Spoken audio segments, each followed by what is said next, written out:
Bonjour à tous.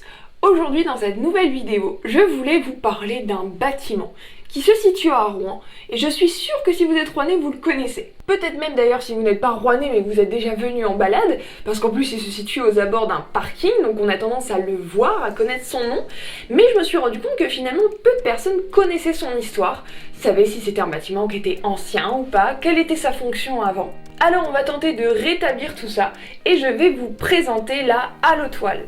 Allez c'est parti, suivez la guide.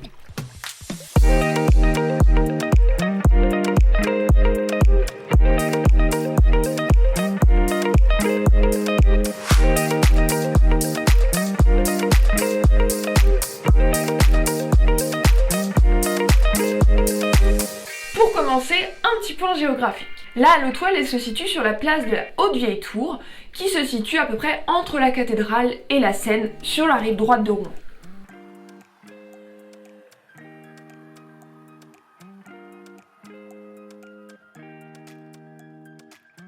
Comme vous savez que j'aime bien l'histoire des noms de rues, laissez-moi vous expliquer pourquoi la place s'appelle la place de la Haute-Vieille-Tour. En plus, vous allez voir, c'est très intéressant. Pour comprendre, il faut remonter au Xe siècle, lorsque le duc de Normandie Richard Ier fait construire un palais ducal à cet emplacement. Il y a une grosse tour qui a donc été construite, qui servait à la fois de défense, mais également de prison. N'essayez pas de la chercher aujourd'hui, vous ne la trouverez pas. Elle a été détruite quand Philippe Auguste a repris la ville et la Normandie en 1204. Il ne nous reste donc que le nom pour se souvenir qu'ici se trouvait le palais des ducs de Normandie. Dans la deuxième moitié du XIIIe siècle, cette place devient donc une place municipale et sur laquelle visiblement il y avait déjà un marché qui avait commencé à s'installer et une première halle qui était visiblement déjà là. Mais ce qu'on devine mal aujourd'hui, c'est qu'à l'époque il n'y avait pas une halle, mais 3. Ces halles, elles ont été ajoutées à l'initiative du roi Louis IX. Il faut donc imaginer en fait que cette place était complètement encerclée. À l'ouest, il y avait une rangée de maisons, au sud, notre Hallotoile, au nord, la Hallodra, et à l'est, la halle au grain. Ce ne sont pas les halles d'origine qui ont perduré parce que des bâtiments en fait plus conséquents ont été construits au XVIIe et au XVIIIe siècle. En tout cas, cette place animée par les halles et le marché qui s'y tenait notamment le vendredi était vraiment un des marchés les plus importants de la ville.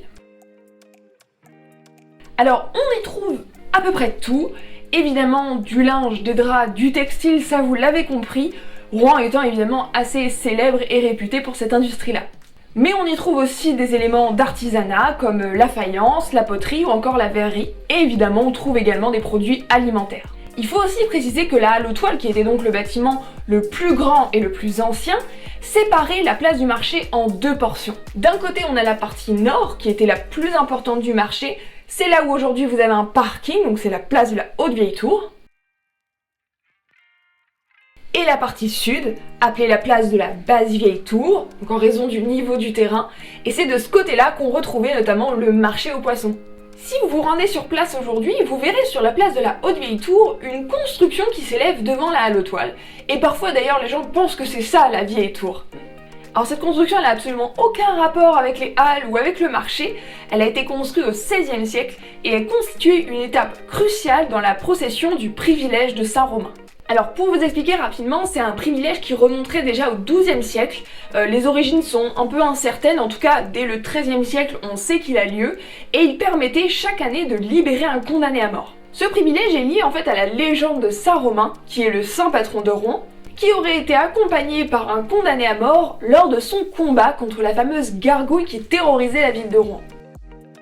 Et donc pour le remercier de l'avoir accompagné et de l'avoir aidé à gagner, Saint-Romain l'aurait donc gracié. Et c'est en ce souvenir qu'on aurait ensuite libéré tous les ans un condamné à mort. À cette occasion, il y a donc tout un cérémonial, et notamment une procession, qui part de la cathédrale, qui va jusqu'à l'église Saint-Maclou, qui fait le tour et qui arrive sur la place de la Haute-Vieille-Tour. Là, le prisonnier monte sur cette construction qu'on appelle la Fierté Saint-Romain, et doit soulever 3 fois la châsse. La châsse, c'est le coffre dans lequel il y a les reliques de Saint-Romain. Et c'est d'ailleurs pour ça que ça s'appelle la fierté, parce que la fierté en vieux français, ça veut dire la chasse. Une fois qu'il a fait ça, le privilège est donc accompli et la procession repart vers la cathédrale. C'est tout de même un privilège qui sera exercé jusqu'en 1790 et donc qui a bien sûr marqué la ville de Rouen. Pour en revenir à Noailles, elles ont connu plusieurs occupations au cours de notre histoire.